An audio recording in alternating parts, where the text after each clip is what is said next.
Dari bulan Hijriah itu adalah hitungan tahun yang diridhai Allah karena mengandung nilai-nilai ibadah. Ya, misalnya kita berlebaran. Berlebaran kita itu ada 2 kali saja di dalam 1 tahun. Ya, yang pertama tanggal 1 Syawal. 1 Syawal setiap tahun Hijriah.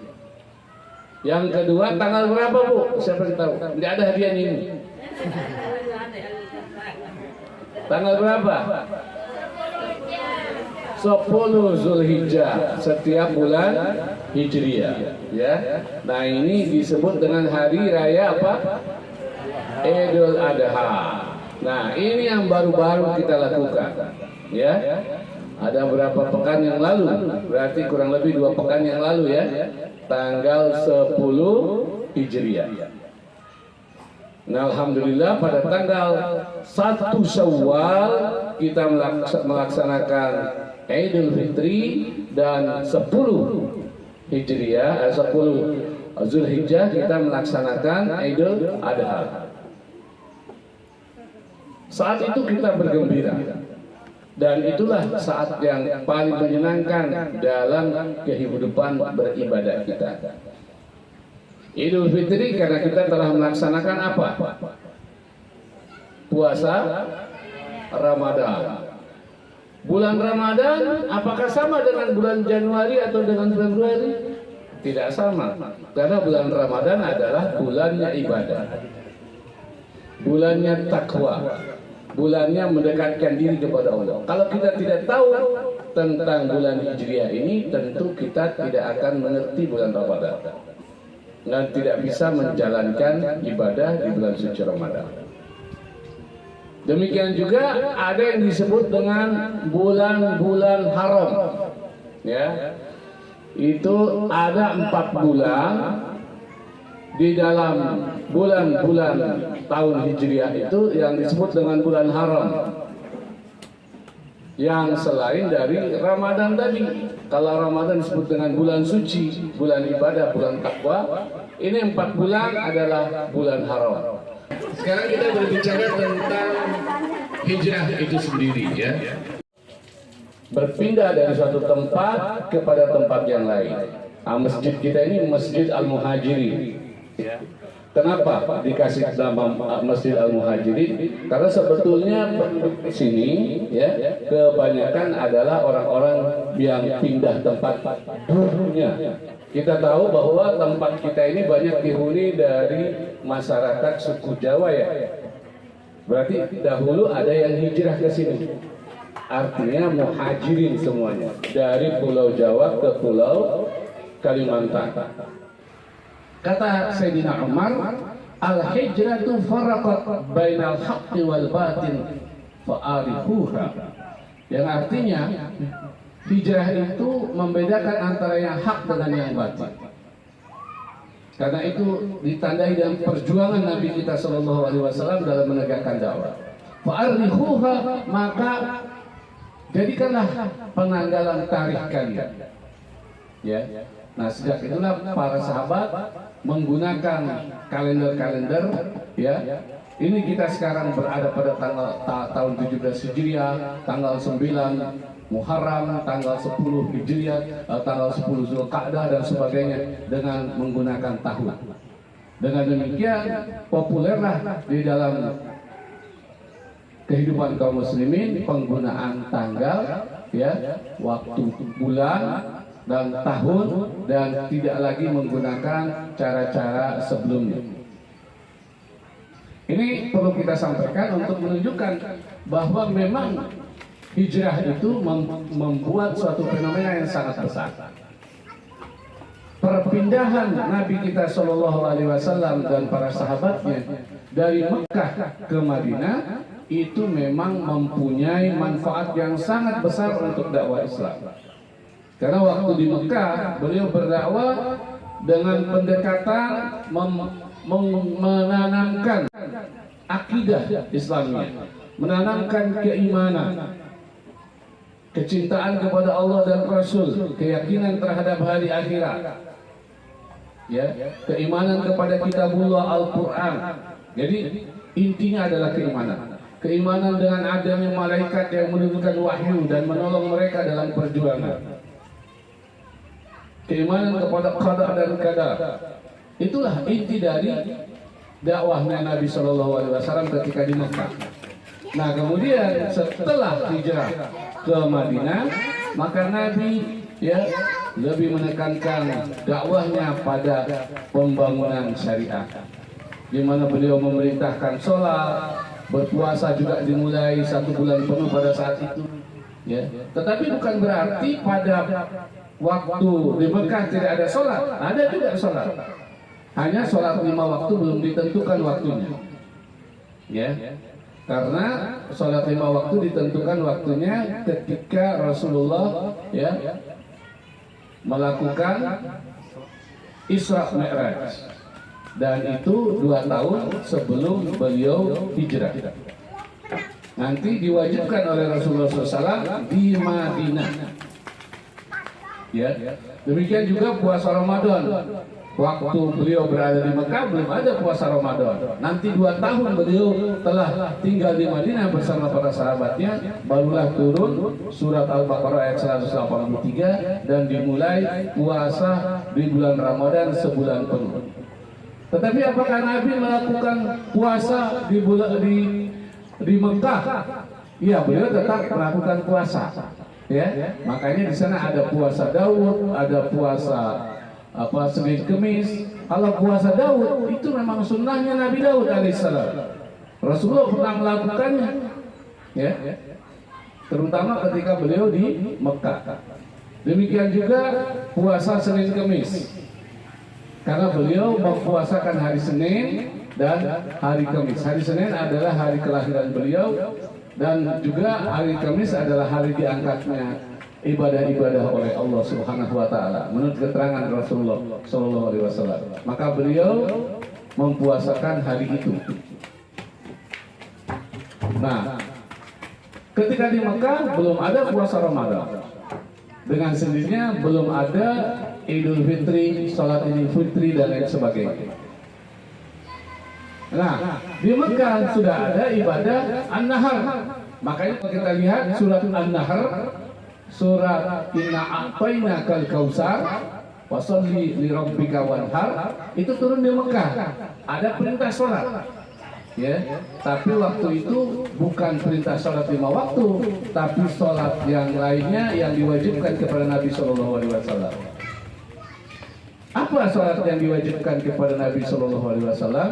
Ya, antara lain adalah sholat tahajud atau qiyamul lail. Wahai orang yang berselimut, bangunlah di malam hari kecuali sedikit untuk melaksanakan sholat. Jadi sholat malam atau tahajud itu sudah ada sejak zaman Rasulullah berada di Makkah. Nah, begitu ibu-ibu sekalian, ya. Nah, itu beda. Nah, dengan demikian kita tahu bahwa menjalankan ibadah itu ya dilakukan secara bertahap sampai sempurna nanti ketika beliau berada di Madinah, sampai beliau menjelang wafat. Ya. Adapun di Mekah yang ditanamkan adalah keimanan dan ketakwaan kepada Allah Subhanahu wa taala. Disebut juga dengan akidah. Akidah dan ibadah ditekankan di Mekah. Kemudian syariah dan ibadah itu ditekankan di Madinah. Begitulah Bapak Ibu sekalian, ya, strategi Rasulullah di dalam berdakwah di jalan Allah Subhanahu wa taala. Nah, hijrah itu membedakan yang hak dengan yang batil, karena setelah hijrah itu strategi berubah lebih total, lebih menyeluruh. Karena menyangkut bagaimana Rasulullah melakukan perjuangan dengan membentuk suatu masyarakat di kota Madinah. Sebetulnya Rasulullah pernah hijrah juga. Waktu itu sebelum beliau ke kota Madinah, maka beliau pernah ke Thaif, mencoba untuk hijrah ke Thaif, mencari basis baru untuk dakwah.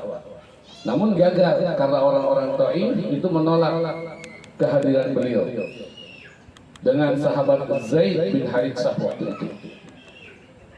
Maka beliau kemudian juga meminta para sahabat sebagiannya untuk berhijrah ke daerah lain, namanya daerah Habasyah, dipimpin oleh paman beliau yang bernama Ja'far bin Abdul Muthalib.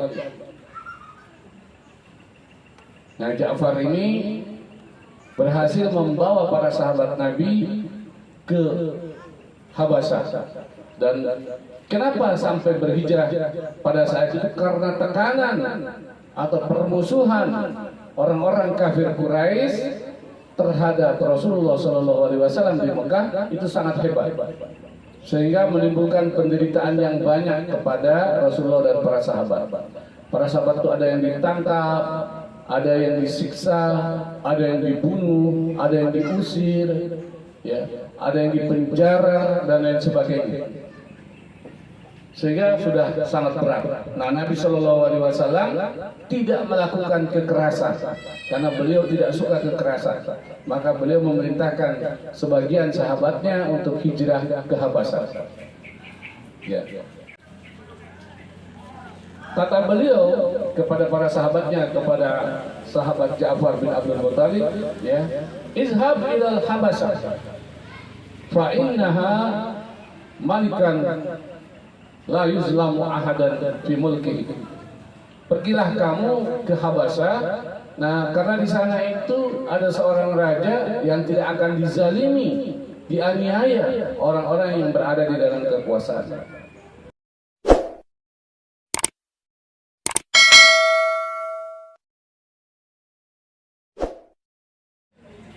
Suku Aus dan Khazraj. Makanya nama saya Aus, sama dengan suku yang ada di kota Madinah.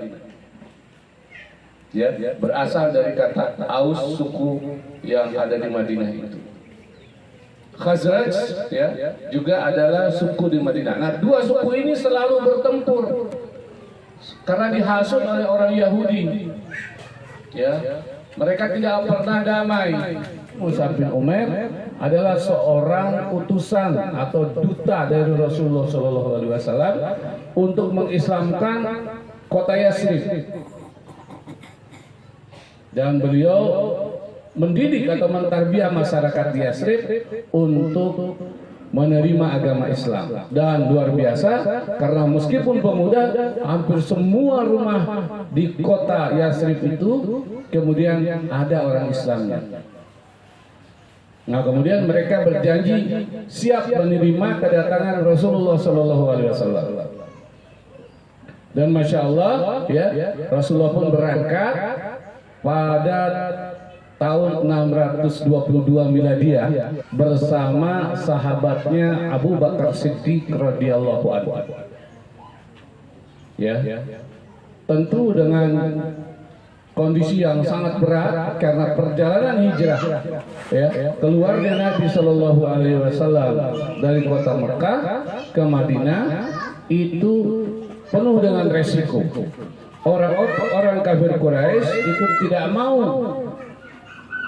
Nabi itu sampai keluar dari kota Mekah. Mereka inginkan Nabi Muhammad SAW dibunuh. Mereka ingin membunuh Nabi Shallallahu Alaihi Wasallam. Tapi dengan izin Allah dan strategi perjuangannya Rasulullah SAW, masya Allah, beliau bisa keluar dari kota Mekah dengan aman dan menuju ke Madinah. Sejak itu Madinah diberi nama oleh Nabi SAW dengan Madinah. Tadinya bernama Yasrib. Nah, Bapak Ibu sekalian, suku Aus dan Khazraj yang menerima Nabi SAW kemudian disebut dengan sahabat-sahabat Ansor, yaitu sahabat-sahabat penolong. Kemudian, ya, para sahabat Nabi yang pindah dari Mekah ke Madinah itu, mereka sudah berangkat duluan, ada yang kemudian juga belakangan setelah Nabi, maka itu mereka disebut dengan sahabat-sahabat muhajirin. Ya, jadi kalau kita punya masjid ini namanya Al-Muhajirin, kita selayaknya tahu sejarah dari hijrahnya Rasulullah dan para sahabat. Jangan sampai anak-anak kita nggak tahu menahu tentang sejarah Islam, tidak tahu menahu tentang bulan-bulan Islam, tidak tahu menahu tentang tahun Islam, karena sesungguhnya ini berhubungan dengan ibadah kepada Allah Subhanahu wa Ta'ala.